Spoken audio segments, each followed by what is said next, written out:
AKPIS site is more, fast than the glam. Anyhow, all right. Conduct of practice. 21 questions are there, but the initial questions related to the conflict of interest. I'll be covering those questions which are of pivotal significance from the point of view of conflict of interest topic. Okay. All right. So here we go. Let's cover the maximum one. Finish.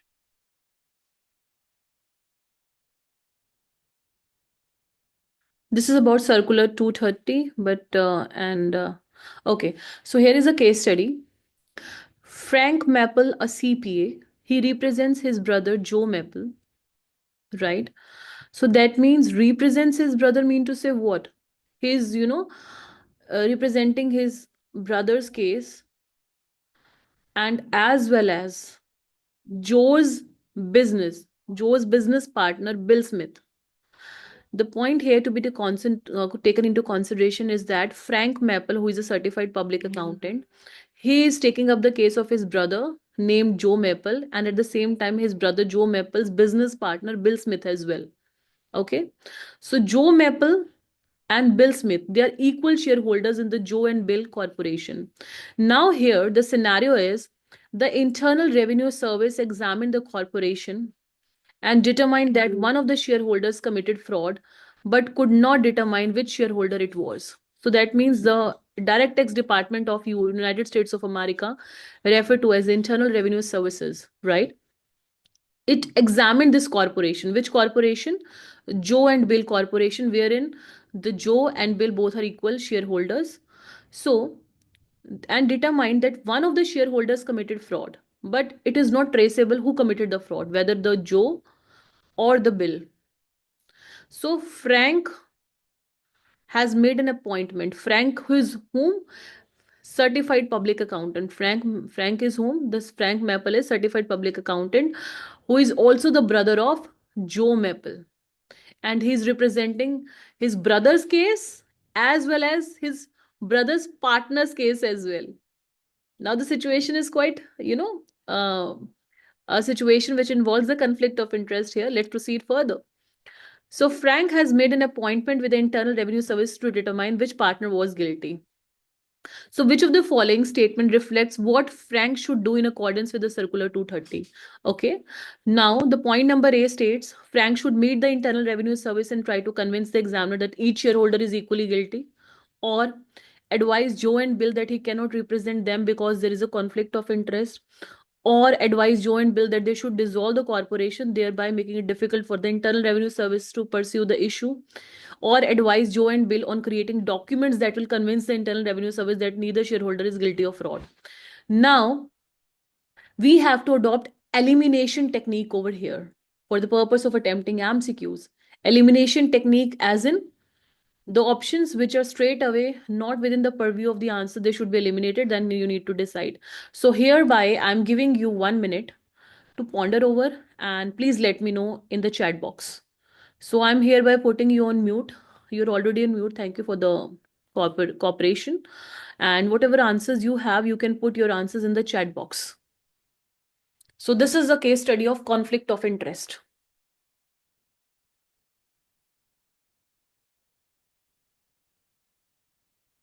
Okay, Sunit has given his answer. I'm waiting for Sudhir, your answer as well. Okay. So both of you are correct. So that means when we cover any particular topic and side by side, if we cover the MCQs as well, things becomes quite handy for you. Okay. Another one. This is also the conflict of interest. This is with respect to the timeline. So just wait for this question. Frank a certified public hand to make the following. This is yet to be covered. So just wait. I'll be selecting the at random questions which you can answer. Yes. Question number 4. Question number 4 states Sam is an enrolled agent and at the same time he is also a partner in the firm of Texas RU LLP, one of Sam's former partners. So that means in the partnership firm where he was earlier a partner. So it is under investigation by the IRS for disreputable conduct. So Sam has been asked by the IRS to provide the information regarding his former partner. So Sam must provide all the information. He must provide all the information requested unless. So that means under all kind of circumstances, it is essential for Sam to furnish all the relevant information to the department. But what are the exceptions to this, wherein he is not ought to be, as such liable to serve the information to the department? Point number A, he has credible evidence that Sam is not guilty of the disreputable conduct. The partnership agreement prohibits him from providing the information. The conduct in question relates to one of the Sam's clients, but now he is not a partner. So partnership agreement, will that be, relevant or not?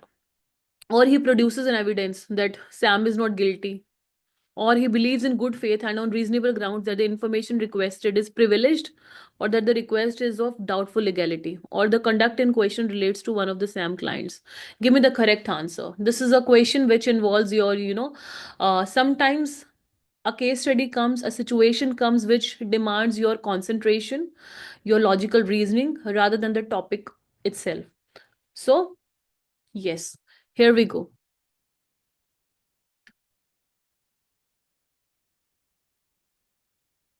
Tell me, which one is the correct answer according to you? I'm waiting for your answers, students.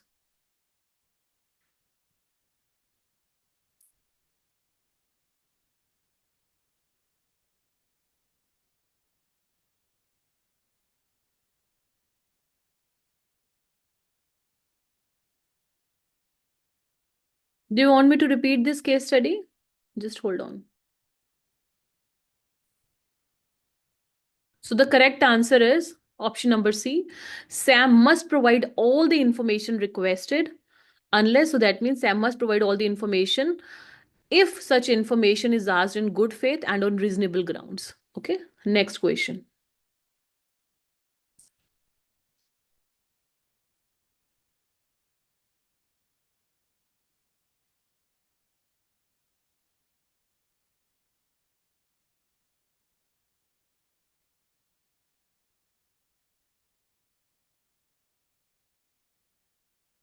Which of the following claims regarding professional designation is specifically mentioned in the advertising and solicitation section of Circular 230 as being acceptable?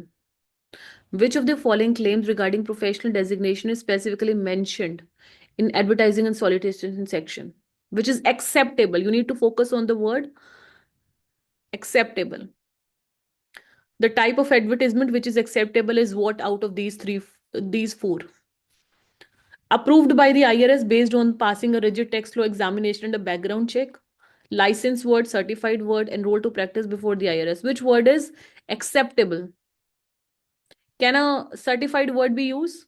Can a licensed word be used? I gave you the hint.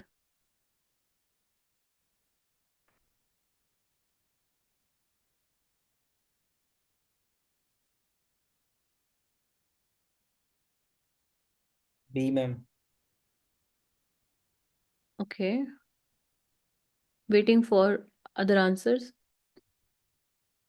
Let's take an example over here. So the example is, you have actually become an enrolled agent and you are giving advertisements in the newspapers or somewhere else.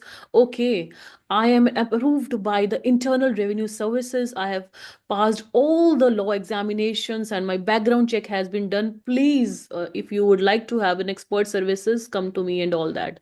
Or I'm licensed by the Treasury to represent the taxpayers before the IRS, or I'm certified by the Treasury Department as an enrolled agent. Can these three terminologies can be used, or simply you have to state you are enrolled to practice before the IRS? Now I give you the big hint.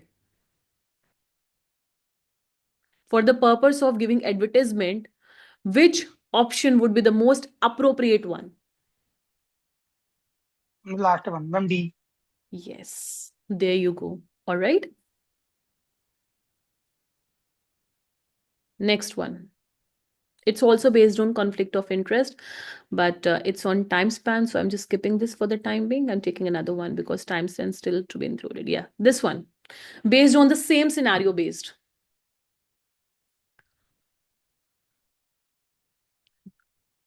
He passed the special enrollment examination of EA. He's advertising for his business.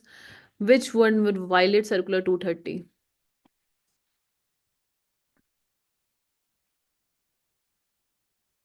Is C the correct option? Is C the correct option? First of all, the question is asking from you for the purpose of giving advertisement after you have become an enrolled agent. So, which option is as such violates? Now, this is not acceptable, violates. Violate word is important. So, that means which type of advertisement is not acceptable, because which of the following presentations will violate the circular 230 for advertising. You need to focus on the word violate. Admitted, that's fine. Enrolled, enrolled to practice. Ma'am, the last one, D. Admitted to practice before the IRS. Are you sure? C, ma'am. Okay, who is saying C? Sudhir. Sudhir. Well done. So, Suneet, why did you land up in ambiguous state of mind? It simply says admitted to practice. This you can do. There is no harm in it, right? Admitted to practice, enrolled to represent taxpayers, but you cannot use the word certified. Just to have more clients, you cannot say I'm a certified enrolled agent, I'm a certified enrolled agent. You cannot do this literally as per the provisions of circular 230. Okay, it is against the norms as stipulated by the IRS in circular 230. Okay, is it clear? However, Yes, admitted ma'am. to practice, you but here I would like to know your state of mind as well. You focused on the word acceptable or violate, Sudhir? Suneet? Ma'am, only on the word admitted, ma'am. No, no. In the question, so there was a term violate. So when you were answering this answers, so did you have focus on the word violate or acceptable? Or you were Ma'am, simply, violate only. No, ma'am, violate only, but you due got, to the confused between the, ma'am, as it was mentioned, admitted in the last one, so I thought it might be that one. okay. So admitted to practice is acceptable, certified is not acceptable. And here I'll show you that option as well, just to, enrolled to practice. See, enrolled to practice, admitted to practice is acceptable. Now it will be remembered by you. Okay. Yes, ma'am. Because there is a difference between approved and admitted. Okay, approved by the IRS and admitted to practice is acceptable. I think although we have not covered further session on today, but this session I think is really important from the perspective of widening your mental horizon, to see to it as to how the case study ought to be asked and how it needs to be answered. Okay, let's take another one. Which of the following statements may not be used when an enrolled agent advertises? May not be used. So that means the word here important is modal word, auxiliary verb is may. So that means some of the times you can advertise some of the things, but not always. So here you need to identify that option which you cannot use while giving advertisement after becoming an enrolled agent. Yes. Name, address, office hours, membership number, names of associates of the firm, but the focus on the word not be used, not be used. Which of the followings may not be used when an enrolled agent advertises? So the appropriate and important word is not be used. C, ma'am. Ma'am, C, ma'am. Okay, sounds interesting. Yeah, another one. When a practitioner, that is an attorney, CPA, or an enrolled agent, knows that a client has backdated a document.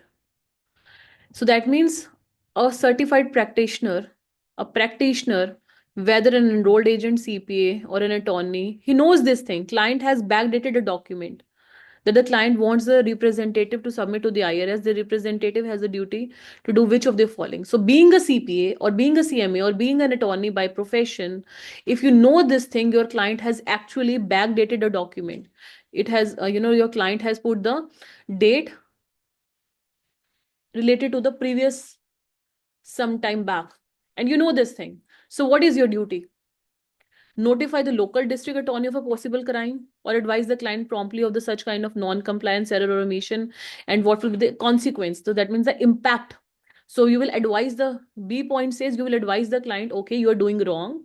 This is not proper way. This is an error or omission, and you must bring it to the knowledge of the IRS. Otherwise, you will have to face the negative impact of it. Consequences mean to say negative impact. The impact actually, right? Aftermaths or consequences means impact. Otherwise, you'll have to face the consequences, mean to say impact of that. C point says submit another document that will offset the gain anticipated by the submission of the false document. So you will have to submit another document, the correct one, or submit the document providing the client has provided the representative a document declaring him or him from malpractice liability. Now, which option seems to be the most appropriate one, taking into account this fact? The CPA, EA, or an attorney has a duty to do which of the following when he's representing his client? Yes, tell me. B, ma'am. From the second one. Okay. Okay. Let's take another one.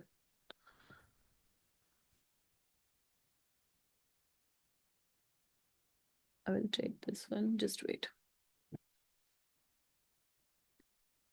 Yeah. Which of the following statements regarding Circular 230 is true? You need to identify the true statement. A practitioner may never charge a contingent fees. A practitioner may never charge an unconscionable fees. A practitioner may charge a contingent fee for providing tax planning services. Or all of the answers are correct. Contingent fees can be charged, but it is for, specific as such. But here, if you concentrate on point number A and point number D, anything particularly which you can figure out? This is tax related service, and this one is tax planning service. So a practitioner may charge a contingent fee for providing the tax planning services. However, tax related services, he may never charge a contingent fees, and a practitioner may never charge an unconscionable fees in any practice before the IRS. Which is the correct option according to you? B or any other option? According to Circular 230. Option number B. First of all, this has to be ensured. Do you know the difference between point number A and point number D? Is it clear first? Any perplexity or confusion here between the option number A and D? Only then we'll proceed further with respect to the answering the correct answer there too. Any confusion between option number A and D? Yes, ma'am. Yes, tell me. In option number A, a practitioner may never ever charge a contingent fee for any kind of tax related service. However, a practitioner may charge a contingent fee for providing tax planning services. So that means tax planning service is different and tax related service is different. Here, Yes, what ma'am. they are stipulating here is that tax related service, you can never ever charge a contingent fee. But for the tax planning services, you may charge a contingent fee. And third option is a practitioner may never ever charge unconscionable fee. Whatever the prevailing fees of the market is, you can charge, but not an unconscionable fee. So which option is the correct one? B, ma'am. From the second one. No. Now choose another one. The focus is on the word true. Which of the following statements? It sounds this, but here the point to be taken into consideration is that two statements are, because here the option number one, option number two, and option number three. Three options are there, yes or no? Yes. But out of these two, only two statements are, if you talk about this one, a practitioner may never ever charge an unconscionable fee in any practice before the IRS. So that means this is true. This, according to you, is this true? May never charge an unconscionable fee in any practice before the IRS. The word here is any. Let me take you through that, topic as well, so that things are easy for you. Then we'll come back to this as well. Let me show you the relevant perspective. Let me just zoom it for you.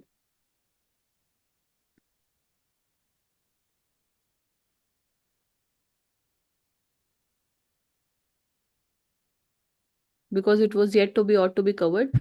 But here, for the time being, let me explain you. If there are two of the statements are false, okay, two of the statements are false. So can we say all of the statements are correct? Yes or no?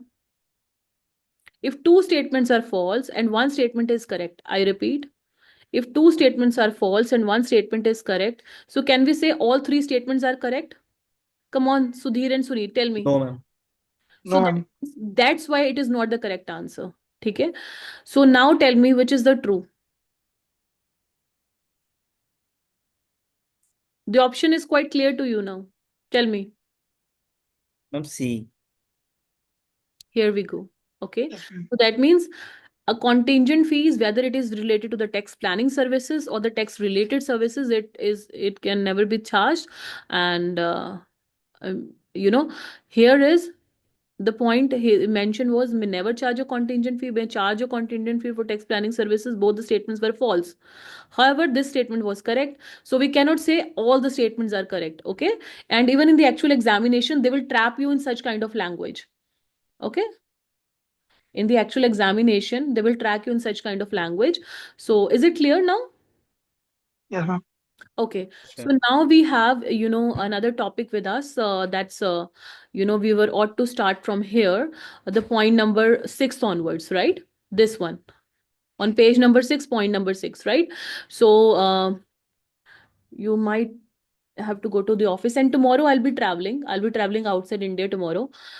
So I will put the recorded class just for tomorrow because I'll be traveling. That's why.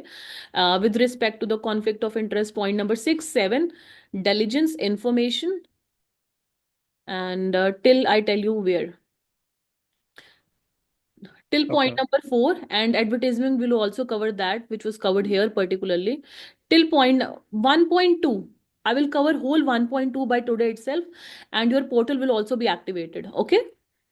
Okay, Okay. ma'am. Because tomorrow I'll be traveling, so that's the reason I'm traveling outside India tomorrow, for client case and all. So it's really important for me to turn up over there in person. So if we particularly talk about point number, from 1.3 onwards, we'll be having in our session. Today is Wednesday, Thursday. So Friday, although we generally having on off, but day after tomorrow, right? Friday we'll be having an off. Monday to Thursday, concepts. Saturday, Sunday, MCQ, doubt sessions. But for this Friday, we'll be having the class. Okay? Okay. Okay, ma'am. Okay. Sure. Thank you so much. Thank And you, Thank ma'am. you. and next time onwards, I'll be sharing, on your email ID as far as the link for the class is concerned. Okay? Okay. Sure, Okay. ma'am. Thank you so much.